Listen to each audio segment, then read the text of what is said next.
Bonjour, je suis Raphaël Richard et j'ai créé cette vidéo pour vous aider, vous les enseignants et aussi les parents, à expliquer ce qu'est l'intelligence artificielle aux enfants. Alors à des enfants de niveau primaire, puisqu'en réalité cette vidéo c'est une reprise de d'une présentation que j'ai faite hier, puisque j'ai dû présenter mon métier à la classe de CM1 dont fait partie mon fils de 9 ans, et du coup j'ai dû imaginer toute une stratégie pour expliquer ces trucs un peu compliqués qui tournent autour de l'intelligence artificielle. Étant donné que j'ai réussi à embarquer la classe et qu'on a beaucoup rigolé et qu'en même temps j'ai fait passer des concepts essentiels comme définir ce qu'est l'intelligence artificielle, expliquer le phénomène d'augmentation des capacités rendues possibles par les applications d'intelligence artificielle, leur expliquer ce qu'était l'éducation assistée par l'intelligence artificielle et puis les avertir aussi contre les dangers des informations, erreurs et puis aussi surtout risque de ramollissement du cerveau si jamais cette génération-là demande au logiciel d'intelligence artificielle de réfléchir à sa place, qu'est-ce qui se passe? Son QI va encore baisser. Donc j'ai essayé de les sensibiliser à tout ça et sauf si je me trompe, ça a bien fonctionné. Donc on m'a dit mais pourquoi tu n'en fais pas une vidéo, tu ne passes pas à l'échelle, tu ne permets pas de diffuser cela. Donc l'idée c'est que vous passiez cette vidéo, vous enseignants ou parents, et que vous la fassiez regarder à des enfants. Alors l'idée c'est pas complètement improvisé puisque j'ai eu l'idée de tourner des vidéos de formation à destination des enseignants lorsqu'une de mes amies, prof de maths, m'a dit qu'elle cherchait à se faire former au digital depuis des années par l'éducation nationale, qu'elle attendait toujours, et je lui ai dit mais c'est l'IA maintenant qui compte, c'est plus le digital en général. Donc du coup je vais tourner toute une série de vidéos à destination des enseignants pour qu'ils comprennent mieux l'IA, l'intelligence artificielle, et qu'ils puissent du coup en parler à leurs élèves pour préparer la montée en puissance sur ce type de compétences de la nouvelle génération. Donc voilà, donc on va pouvoir commencer. Et l'idée c'est que maintenant vous pouvez appeler vos enfants et puis commencer à jouer la vidéo. Alors moi j'exerce 3 métiers des enfants et je voudrais que vous m'expliquiez, vous essayiez de deviner quel est déjà mon premier métier. Alors je vais vous donner 3 indices sur ce premier métier et vous allez essayer de deviner à partir de ces 3 indices. Là vous voyez, vous avez repéré le site sur lequel on se trouve. Oui, c'est Amazon, c'est un site de commerce électronique, de vente en ligne, sur lequel on peut commander plein de trucs. On peut commander des jouets, on peut commander des ordinateurs, on peut commander des couches, et on peut aussi commander mon livre, Mandala Sélection. Vous savez, les mandalas, ce sont des coloriages, mais des coloriages plutôt pour adultes, un peu compliqués, pas tellement pour enfants. Et là, moi j'ai créé en fait un livre avec 133 mandalas. Là, vous voyez, on voit mon nom, Raphaël Richard. Mandala Sélection, étendez en visage, devenez un artiste. Alors, quel peut être mon métier? Je suis sûr que vous avez des idées. Alors notez-les. Et on va voir après si ce sont les bonnes idées. Deuxième indice. Alors, rien à voir. Est-ce que vous arrivez à repérer ce qu'il y a ici? Et oui, les techniciens parmi vous, les fans d'ordinateur, ont repéré que c'était du code informatique. C'est un code informatique qui me permet de faire payer des choses que je vends sur mes sites internet. Ça me permet d'accepter des paiements par carte bleue. Alors, est-ce que vous avez deviné quel est mon métier? Troisième indice. Attendez finalement avant de répondre parce que ça c'est le troisième indice. Alors qu'est-ce que c'est que ça? C'est une jolie photo, très artistique, qui a été prise quasiment, on pense que ça a été pris par un photographe professionnel. Et là vous voyez, il y a des effets d'ombré, il y a le voile de la jeune femme en fait qui part vers l'arrière. Donc qu'est-ce que ça peut être que mon métier? Mon métier, ça n'est ni photographe, ni informaticien, ni écrivain ou dessinateur. Mon métier, c'est consultant en intelligence artificielle. Parce que les 3 choses que je viens de vous montrer là, je les ai créées grâce à des logiciels d'intelligence artificielle, des programmes d'intelligence artificielle qui savent dessiner, qui savent créer des dessins. Donc celui-là s'appelle Bing Image Create. Il sait faire des dessins et plein d'autres types d'images aussi. J'ai demandé à un autre logiciel, ChatGPT, un autre site internet, de me créer ce code informatique, d'écrire le code informatique pour accepter des paiements sur un site internet. Et puis j'ai demandé encore à un autre logiciel d'intelligence artificielle de créer cette très jolie image. Alors je lui ai décrit ce que je voulais une photo en noir et blanc avec des effets d'éclairage, vous voyez, très spéciaux, avec une jeune femme et avec une jeune femme qui regardait un peu avec un regard un peu dramatique. Et voilà, il m'a créé cette image-là. Et moi qui ne suis ni photographe, ni développeur, ni informaticien, ni dessinateur, j'ai réussi à faire tout ça. Grâce à quoi? Grâce à l'intelligence artificielle. Donc l'intelligence artificielle, ça vous permet en fait de pouvoir faire des choses que vous ne sauriez pas, que vous ne savez pas faire. Donc du coup c'est un peu magique, parce que moi j'ai toujours eu plein d'idées en fait de programmes informatiques, de photos à prendre ou de dessins, mais je suis nul en dessin. En tout cas je suis pas assez bon pour faire pour écrire en fait tout un livre de dessins. Je programme un tout petit peu mais pas très bien, et puis je prends des photos avec mon téléphone, elles sont souvent jolies, mais pas de ce niveau-là. Grâce à ces applications d'intelligence artificielle, j'arrive à faire tout ça. Ce que je n'arrivais pas à faire il y a un an, j'aurais pas pu le faire. Donc consultant d'intelligence artificielle, je vous expliquais que c'était mon métier. C'est quoi? Ça consiste en fait à aider les entreprises à utiliser l'intelligence artificielle, peut-être pas pour faire des dessins, mais pour travailler de façon plus efficacement, faire travailler les gens qui travaillent au sein de l'entreprise plus vite, de leur permettre de faire des choses qu'ils ne savent pas encore faire ou qu'ils ne font pas très très bien. Donc c'est ça le métier d'un consultant d'intelligence artificielle, c'est de dire bon là, explique-moi ce que tu fais toi l'entreprise, je vais t'expliquer, moi je vais te donner la liste des logiciels, des programmes d'intelligence artificielle qui vont te permettre d'aller plus vite, de faire plus de choses, de faire de nouvelles choses et peut-être de gagner plus d'argent à la fin. Donc ça c'est le métier. Mais là, je vous ai donné quelques exemples, mais au final, c'est quoi l'intelligence artificielle? C'est un truc qui permet de dessiner, de prendre des photos, de rédiger des programmes? Ou est-ce que c'est plus large que ça? Évidemment, c'est plus large que ça. Alors, c'est pas une technologie, c'est plein de technologies différentes, c'est plein de programmes différents qui font plein de choses. Mais le point commun entre tous les programmes d'intelligence artificielle, c'est donc ou entre les logiciels, c'est qu'ils imitent ce que font les humains avec leur cerveau. Et qu'est-ce qu'on peut faire avec notre cerveau? Alors des milliers de trucs, mais par exemple, on l'utilise, notre cerveau, pour réfléchir. On l'utilise pour comprendre des trucs qu'on nous présente. Vous savez, on apprend en permanence. Vous qui êtes à l'école, évidemment, vous devez vous concentrer des fois pour essayer de comprendre ce que vous raconte votre professeur. Moi aussi, et tous les jours, je découvre de nouvelles choses. Il faut que je me concentre pour essayer de comprendre ce qui se passe autour de moi. Moi, mon cerveau, je l'utilise aussi pour rédiger des textes. Tous les jours, je publie, j'imagine des trucs, et puis du coup, je rédige les textes, je les écris, puis je les diffuse sur Internet. Moi, j'ai le cerveau qui ne s'arrête jamais, et j'invente tout le temps des trucs. Je pense tout le temps à des nouveaux trucs. Ça, c'est mon cerveau qui fonctionne comme ça. L'intelligence artificielle, ça sait inventer des trucs. On lui donne une idée, puis elle va nous créer une image qui n'existe pas. Elle va inventer un truc. Vos profs, ils se servent aussi de leur cerveau. Quand vous leur rendez le texte, une dictée que vous avez écrite, et ils se servent de leur cerveau pour détecter les fautes d'orthographe, pour lister les fautes d'orthographe, ou dire non, ça s'écrit autrement que ce que tu as écrit dans ta dictée. L'intelligence artificielle, ça peut aussi corriger vos fautes d'orthographe.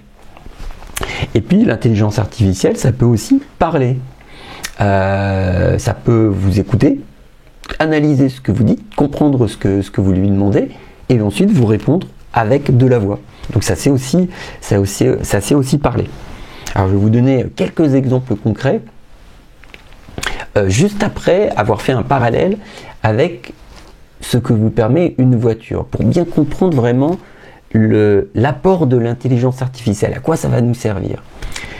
Moi, je cours, et puis je cours régulièrement. J'ai couru une fois le marathon, donc 42 km, j'étais hors d'haleine, j'étais comme ça, et je cours pas mal.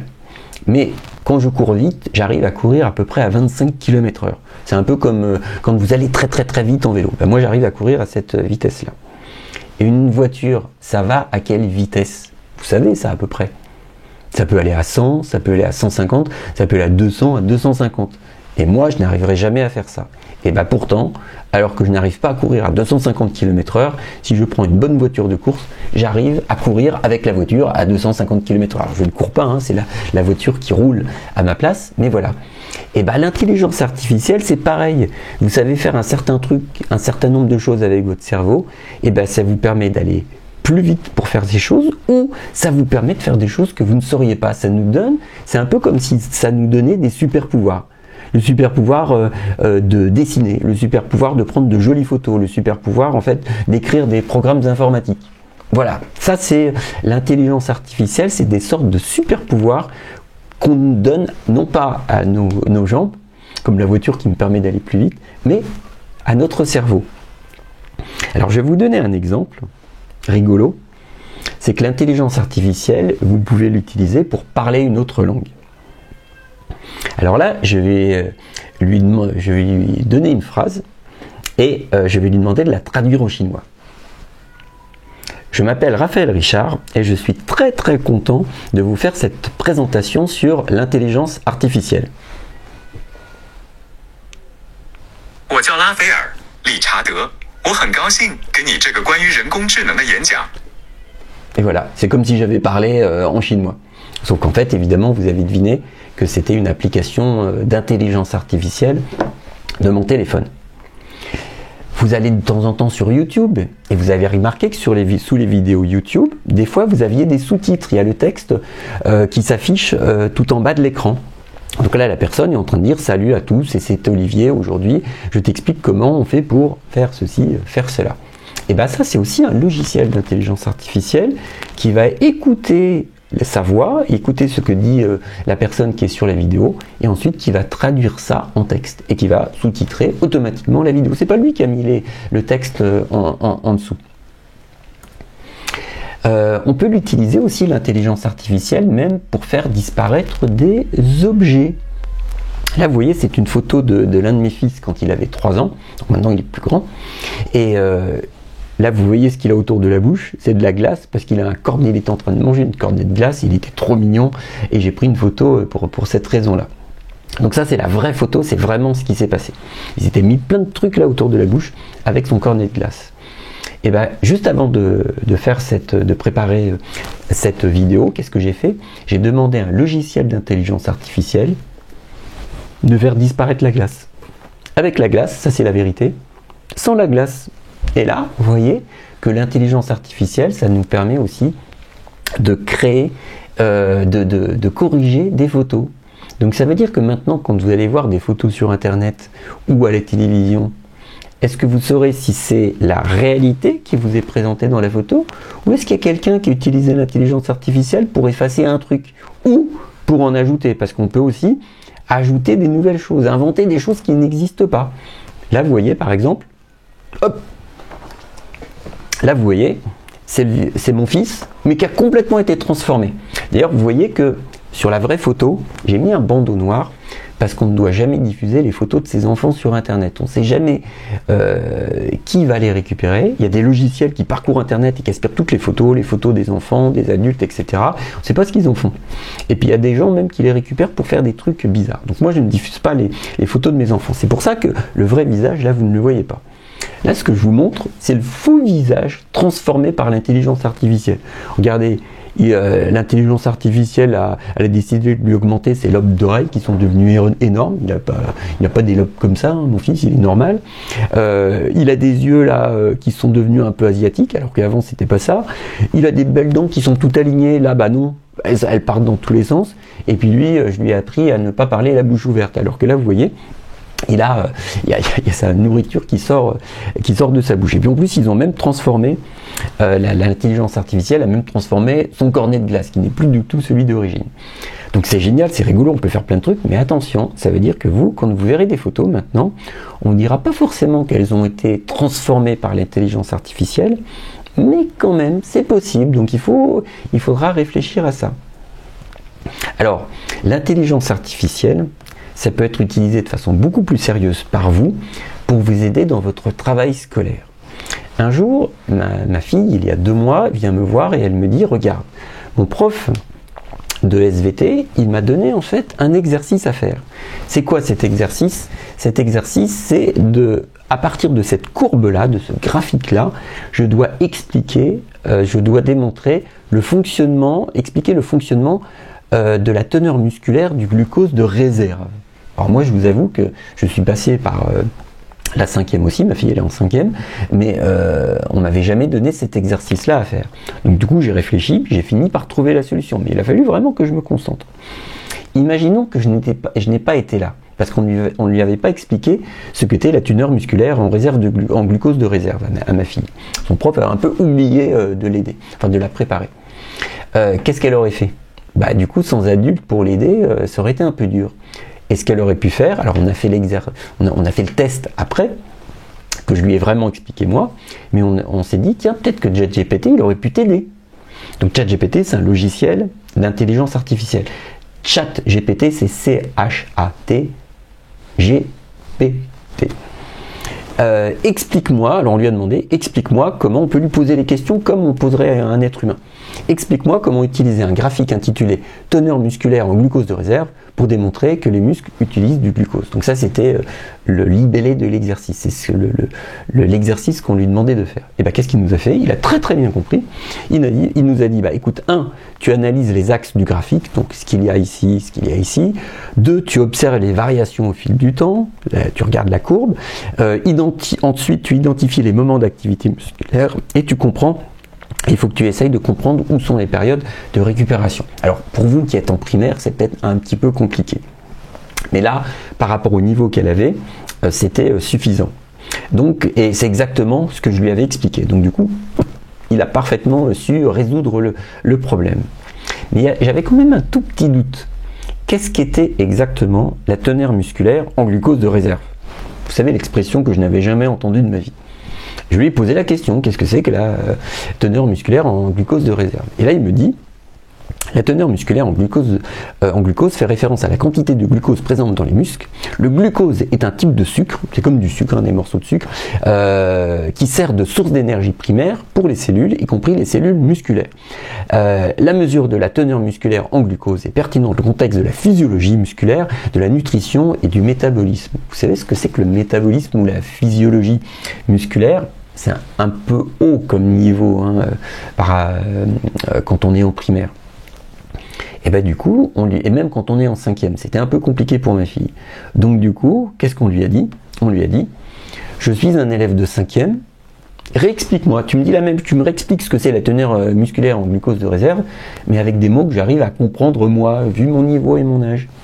Et là, il dit, bon bah d'accord, imaginons que dans ton corps, il y a une sorte de réserve d'énergie spéciale dans tes muscles. Cette réserve est faite de quelque chose qui est appelé glycogène, qui est une forme de glucose. Le glucose, c'est comme un carburant que ton corps il utilise pour bouger et faire toutes sortes de choses. Quand tu cours, sautes, danses ou fais n'importe quelle activité physique, tes muscles ont besoin de beaucoup d'énergie. Ils vont puiser dans cette réserve de glycogène pour avoir assez d'énergie pour fonctionner. C'est un peu comme une voiture qui a besoin d'essence pour rouler. Et bien cette image-là, je l'avais utilisée, j'avais expliqué que Florine, ma fille, elle avait besoin de glucose pour fonctionner exactement comme une voiture a besoin d'essence pour fonctionner. Donc c'est exactement l'image que j'avais utilisée. Et ben, ChatGPT a imaginé de faire ce parallèle pour mieux expliquer les choses de façon plus simple à un enfant. Donc du coup, ça peut vraiment bien vous expliquer les choses. Et là, quelque part, vous voyez qu'il aurait pu, si jamais je n'avais pas réussi à trouver la solution au problème, on aurait pu lui demander de réfléchir à ma place. Mais qu'est-ce qui se passe quand on demande à l'intelligence artificielle de réfléchir à notre place au lieu de nous aider à réfléchir? Vous voyez là où je veux venir? Si l'intelligence artificielle nous aide à mieux comprendre des choses, à mieux apprendre, c'est génial. C'est comme si on avait un super prof qui était à notre disposition tout le temps. Puis en plus qui est patient, qu'on peut interroger, on peut lui reposer 1 fois, 10 fois, 30 fois la question, on peut lui dire t'expliques mal, réexplique-moi de façon plus simple. C'est fantastique. Mais si au contraire on lui dit bah juste résous-moi l'exercice là, parce que j'ai pas envie de réfléchir moi, bah, qu'est-ce qui risque de se passer? notre cerveau, il risque de réfléchir parce que le cerveau, c'est un peu comme un muscle, hein. C'est pas un muscle vraiment, mais ça fonctionne un peu comme un muscle. Et un muscle, quand vous arrêtez de vous en servir, quand vous ne vous en servez pas suffisamment fréquemment, bah, qu'est-ce qu'il fait? Il devient tout petit. Et bah, votre cerveau, si vous demandez toujours à l'intelligence artificielle de réfléchir à sa place, il va devenir tout petit. Donc lui, vous voyez, il a une petite tête parce qu'il a trop utilisé l'intelligence artificielle. Et puis du coup, quand il était petit, il a demandé à l'intelligence artificielle de l'aider à comprendre les trucs. Puis après, il lui a dit « Oh non, j'ai plus envie de me fatiguer. Donc bah, fais tout à ma place, réfléchis à ma place, l'intelligence artificielle. » Et puis du coup, il est devenu un peu bébête. Donc vous, surtout, ne tombez pas dans ce piège-là. Si vous utilisez ChatGPT par exemple et d'autres systèmes d'intelligence artificielle, dites-vous que c'est une aide pour vous aider à apprendre, mais surtout pas pour réfléchir à votre place. Sinon, vous deviendrez un peu toc-toc comme celui-là. Et vous avez envie que votre cerveau il rétrécisse comme lui? Bah non. Une autre façon de vous expliquer ça, c'est que c'est comme quand on utilise les gens qui utilisent trop souvent leur voiture pour faire tous leurs déplacements. Ils ont besoin de se déplacer sur 100 km, ils prennent leur voiture. Alors ça c'est bien, parce que moi j'arrive pas à courir 100 km. Ils prennent leur voiture pour faire 10 km. Bon ça aussi, 10 km c'est long. Ils prennent leur voiture pour faire 5 km, 1 km et un demi-kilomètre. Et à la fin, qu'est-ce qu'ils deviennent? Ils deviennent un peu gros. Et vous savez qu'il y a de plus en plus de gens qui sont obèses parce qu'ils se servent de moins en moins de leur corps. Ils se déplacent en voiture, ils se déplacent en transport en commun, etc. Ils ne marchent plus, ils font plus d'exercice. Et c'est comme ça que votre corps, il perd ses muscles. Et puis que les muscles sont remplacés par quoi? Par du gras. Alors c'est pas un défaut hein, d'être obèse. C'est plus un problème qu'autre chose. Et après, ça peut vous poser tout un tas de problèmes de santé. Et bah, de la même façon qu'ils vont continuer à marcher, à bouger, à faire du sport pour rester en forme et avoir plus de muscles que de gras, et ben avec l'intelligence artificielle, c'est pareil. Il faut l'utiliser quand ça vous donne un plus, l'intelligence artificielle, mais pas lui demander de tout faire à votre place, de réfléchir à votre place, de résoudre les problèmes, de faire vos devoirs à sa place. Et si on l'utilise comme ça, ChatGPT, c'est un logiciel d'intelligence artificielle hein, dont j'ai déjà parlé, il peut nous apprendre plein de trucs. Donc des trucs bêtes, des trucs sérieux et puis des trucs moins sérieux. Nous avons récupéré toute une série de cartes de Pokémon avec mes enfants et on voulait jouer en fait aux cartes Pokémon parce qu'on sait qu'il y a des jeux de Pokémon. Et on n'arrivait pas trop à bien comprendre les règles. Donc on lui a dit comment joue-t-on aux cartes Pokémon? Donc il nous a donné les règles. Déjà tu prépares, tu faisais là, tu lances le début du jeu, c'est comme ça, puis après le fonctionnement c'est comme ça. Mais il y avait un petit détail qu'on n'avait pas bien compris, donc on lui a dit explique-moi mieux ça. Explique ceci, si vous avez une carte d'évolution correspondant à un Pokémon sur votre banc, ça c'est ce qu'il nous avait dit, vous pouvez évoluer ce Pokémon en le plaçant sur le Pokémon de base correspondant. Alors si vous connaissez les Pokémon, hein, ça vous savez ça par cœur. Ben moi non, je suis nul en Pokémon. Et ben ChatGPT, il m'a aidé à jouer au jeu de cartes Pokémon. Mes fils, ils adorent savoir comprendre comment sont fabriquées les choses. Les maisons, les voitures, les grosses voitures, les voitures de course, les fusées. Et ChatGPT, on peut lui demander tout un tas de trucs sur le processus de fabrication, la façon dont sont fabriquées les choses. Donc là, je lui ai demandé dernièrement comment était fabriquée une baignoire en acrylique. Donc vous voyez, c'est une baignoire qu'on a dans nos salles de bain. Il nous dit, la première chose à faire, c'est de préparer le moule. La deuxième chose, etc. Pas préparer la moule, hein, le moule dans lequel sera formée la baignoire. Il nous explique vraiment bien ça. Et on a même le droit, comme je vous le disais, de nous demander de réexpliquer les choses. Vous connaissez peut-être le glyphosate. Le glyphosate, c'est un pesticide qui tue tous les insectes en fait qui mangent les cultures en fait dans nos champs, les cultures que cultivent les agriculteurs qui nous permettent de manger. Mais du coup, en tuant en fait les insectes qui mangent les cultures, ils tuent aussi les abeilles. Donc du coup, ça nous pose un problème. Ils tuent tout un tas d'autres trucs. Et c'est assez mauvais pour la nature. Nous qui sommes écolos dans la famille, du coup, j'ai déjà expliqué ce que c'était que le glyphosate à mes enfants. Mais ma fille me demande quand le glyphosate avait été inventé. Ça, je ne savais pas. Alors j'ai posé la question à ChatGPT. Quand le glyphosate a-t-il été créé? Il m'a dit en 1950. Donc ça fait déjà 70 ans. Donc on peut vraiment vous pouvez utiliser ChatGPT pour apprendre plein de choses et pour vous aider dans vos devoirs, pour vous aider à comprendre tout un tas de phénomènes, pour vous demander de réexpliquer peut-être quelque chose que le prof a mal expliqué ou n'a pas eu le temps d'expliquer, ou peut-être que vous étiez en train de dormir et que vous avez loupé l'explication du prof. Du coup, vous pouvez vous rattraper avec ChatGPT. Mais du coup, comme vous le disiez tout à l'heure, il y a des élèves qui demandent à ChatGPT de faire leurs devoirs à leur place. Et ces gens-là, ces élèves-là, qu'est-ce qui risque de leur arriver? Leur cerveau, il risque de rétrécir. Donc vous, si vous demandez à ChatGPT de faire les devoirs à votre place, c'est ça qui vous attend. Un tout petit cerveau. Et puis quelqu'un qui n'a pas l'air très intelligent. Et vous avez envie d'être ça? Ou plutôt ça? Normalement, c'est plutôt ça, quelqu'un d'intelligent et de pas bête. Donc faites attention, ChatGPT, c'est bien pour vous aider, pas pour faire les choses à votre place. Alors maintenant, je vais vous parler en fait de mon deuxième métier. Là, vous voyez, ça en réalité, vous savez, ça c'est le petit chapeau qu'on donne aux gens, aux élèves, enfin aux étudiants qui terminent leurs études. Mais là, je l'ai mis parce que ça fait un peu professeur. Et en réalité, du coup, moi j'étais étudiant et je suis en fait devenu professeur, ou plus précisément formateur. Parce qu'en fait, moi je forme des adultes qui veulent apprendre 3 choses à peu près. Qui veulent apprendre le marketing digital. C'est quoi le marketing digital? Vous savez que sur Internet, maintenant, il y a plein de pubs. Il y a des pubs qui sont intéressantes, il y a des pubs qui sont moins intéressantes. Le marketing digital, c'est un peu ça. Ça consiste en fait à faire connaître les produits des entreprises pour pouvoir en fait après les vendre à des clients. Donc, par exemple, lorsque vous êtes en train de rechercher une salle de jeu ou vos parents recherchent une salle de jeu pour votre anniversaire, qu'est-ce qu'ils vont faire? Souvent, ils vont dans Google. Et dans Google, vous le savez peut-être, les tout premiers résultats, vous le savez parce que c'est indiqué sponsorisé. Sponsorisé, c'est quoi? Ça veut dire que c'est de la publicité. Les premiers résultats, ils sont achetés par des entreprises. Ce ne sont pas les vrais résultats de Google. Ce sont des entreprises qui ont payé plus cher que les autres pour être tout en haut. Parce que vous savez, quand on est en haut, tout le monde nous voit. Alors que quand on est en bas de la page de résultats, personne ne nous voit. Donc ça, c'est de la publicité. Donc moi, j'aide les gens, j'apprends aux gens, aux entreprises, à faire de la publicité, par exemple dans Google. Mais pas que sur Google. Par exemple, dans YouTube.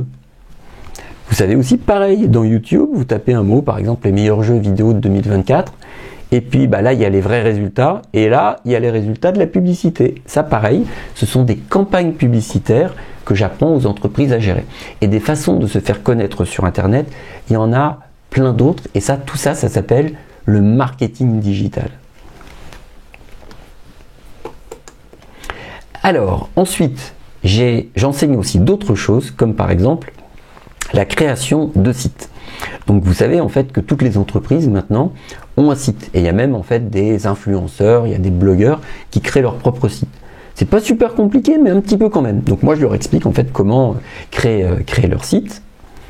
Et puis enfin j'apprends, j'enseigne les techniques d'intelligence artificielle. J'explique ce que l'intelligence artificielle peut apporter aux entreprises. Donc par exemple, là vous voyez j'ai un cours sur l'intelligence artificielle pour les agriculteurs, ceux qui nous produisent le blé, les pêches, les pommes, donc du coup ce que l'on va manger, notre nourriture. Mais par exemple, j'ai animé aussi une formation pour des gens de chez Bouygues Construction sur l'utilisation de l'intelligence artificielle pour ceux qui construisent des maisons ou des immeubles. Bouygues Construction, c'est une entreprise en fait qui construit des immeubles. Peut-être l'immeuble dans lequel vous habitez a été construit par Bouygues. Donc du coup, je donne des cours aux gens qui travaillent dans ces entreprises pour leur apprendre à mieux utiliser l'intelligence artificielle. Et vous allez rigoler, qui est-ce que je forme aussi? Je forme aussi vos professeurs parce que je suis en train de créer toute une série de formations sur l'utilisation de l'intelligence artificielle et de ChatGPT pour l'éducation, pour que les professeurs en fait apprennent à utiliser l'intelligence artificielle, eux aussi, pour travailler de façon plus efficace. Et s'ils comprennent mieux l'intelligence artificielle, du coup, ils vous aideront de façon plus efficace à vous réapproprier l'intelligence artificielle. Ils vous aideront en fait à mieux comprendre ce qu'est l'intelligence artificielle. Donc voilà, et j'ai oublié mon troisième métier. Mon troisième métier, en fait, c'est quoi? C'est celui qui fait un peu tout, qui est censé un peu tout savoir faire dans l'entreprise. C'est qui sait faire ça? Vous avez une idée? Peut-être que votre papa ou votre maman, en fait, exerce le même métier que moi. C'est entrepreneur ou chef d'entreprise. L'entrepreneur ou le chef d'entreprise, c'est celui qui a créé la société, et au début, souvent, il était tout seul. Donc du coup, il devait aller acheter les meubles, il devait acheter les ordinateurs, il devait, s'il faisait de la formation, il devait créer les formations, s'il fabriquait des meubles, il devait fabriquer les meubles. Quand ses locaux étaient tout sales, qu'est-ce qu'il fallait faire? Il fallait qu'il nettoie tout. Et petit à petit, quand l'entreprise se développe et embauche des gens, du coup, il demande à d'autres personnes peut-être de faire le ménage, etc. Mais il est censé encore savoir tout faire dans l'entreprise. C'est pour ça que là, mon bonhomme, en fait, il a 3 têtes, il a 5 mains, parce qu'il est censé savoir tout faire. Donc ça, c'est mon travail d'entrepreneur. Donc voilà, j'ai débordé un petit peu de l'intelligence artificielle. Aussi, pour vous expliquer une chose, c'est que l'intelligence artificielle, chez les adultes, ça aide des gens qui ont déjà un métier à travailler de façon plus efficace. Moi, par exemple, je l'utilise pour mes activités de formation. Je l'utilise en tant qu'entrepreneur. Ça me permet de gagner plein de temps sur pas mal de tâches différentes. Donc, j'espère que cette présentation vous aura plu. Je vous remercie beaucoup les enfants d'avoir tenu jusqu'à la fin de cette vidéo, puis d'être restés concentrés, d'avoir participé, parce que je sais que vous avez un petit peu participé lorsque je vous posais des questions. Et donc du coup, j'espère que l'intelligence artificielle maintenant c'est plus clair pour vous. Et ce que vous pouvez peut-être essayer de faire, c'est de demander à vos parents d'aller vous inscrire sur ChatGPT, de vous commencer à vous aider en fait à l'utiliser, ou d'autres systèmes comme par exemple Bing Image Create qui vous permettent de créer des photos. Donc là par exemple ça pourrait être une super idée d'aller sur Bing Image Creator exactement, c'est Creator. Parce que du coup vous pourriez peut-être par exemple créer des images que vous feriez imprimer par votre papa ou votre maman pour leur offrir une carte de Noël par exemple, ou une carte d'anniversaire. Ça peut être rigolo parce que vous pouvez faire toutes les images, toutes les photos que vous avez vues là qui sont rigolotes. C'est moi qui les ai créées en allant demander des choses à Bing Image Creator. Donc ça peut être une idée pour commencer à jouer avec l'intelligence artificielle. Vous pouvez même créer des BD, vous pouvez créer des trucs super rigolos avec. On peut demander à l'intelligence artificielle de créer des photos ou des images de super-héros avec n'importe lequel des pouvoirs que vous pouvez imaginer. Donc c'est carrément génial. Donc commencez à jouer un peu avec ça, mais souvent demandez l'aide d'un adulte. À très bientôt.